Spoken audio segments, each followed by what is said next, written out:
guys, naka-encounter na ba kayo ng ganitong print? Ang pangit, yung sakit sa mata. Yan o.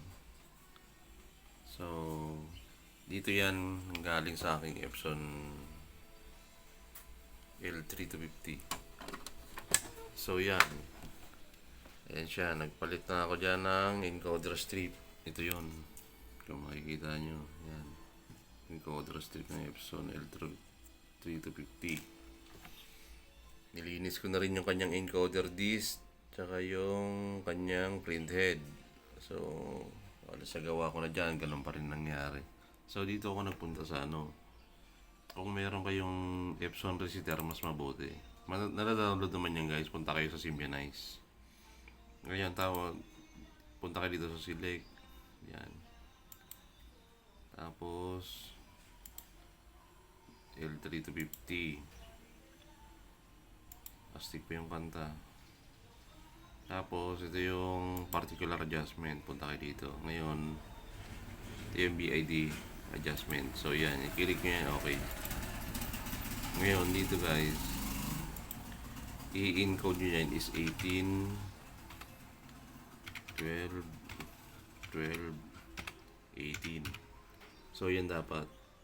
18, 12, 12, 18. Ganon din dito sa sa color. Ito black kasi yan eh. Sa color, ganun din. 18, 12, 12,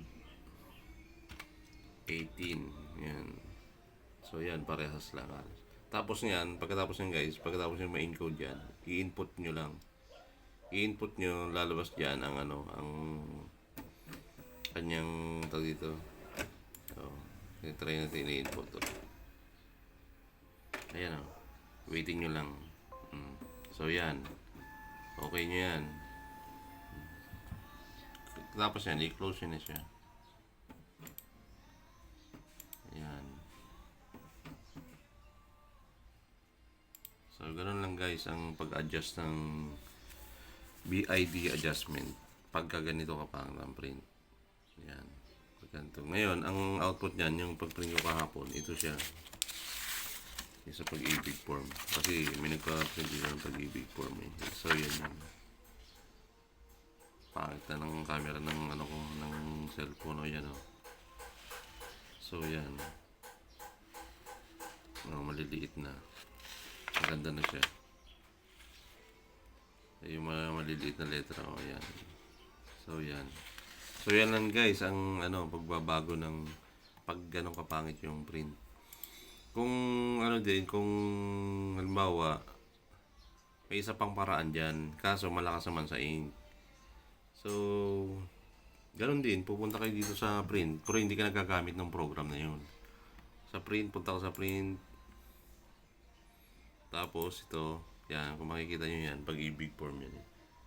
Pupunta kayo sa properties. Yan, properties. Tapos dito sa image, more option, makikita mo yan yung bidirectional. Pag yan naka-uncheck, pag in-uncheck mo yan, nagkaganda ang print yan. Kaso ang problema, malakas yan sa ink. So, dapat, para mapanatili mo yung hindi malakas sa ink na ng printer mo, so, dapat naka-check yan. Pagpangit lang talaga ang print na inabot ko yun ng alanganin, pwede nyo gawin yun. Kaso yun, malakas lang talaga sa ink. So, yan guys, yan lang yung yan lang yung paraan.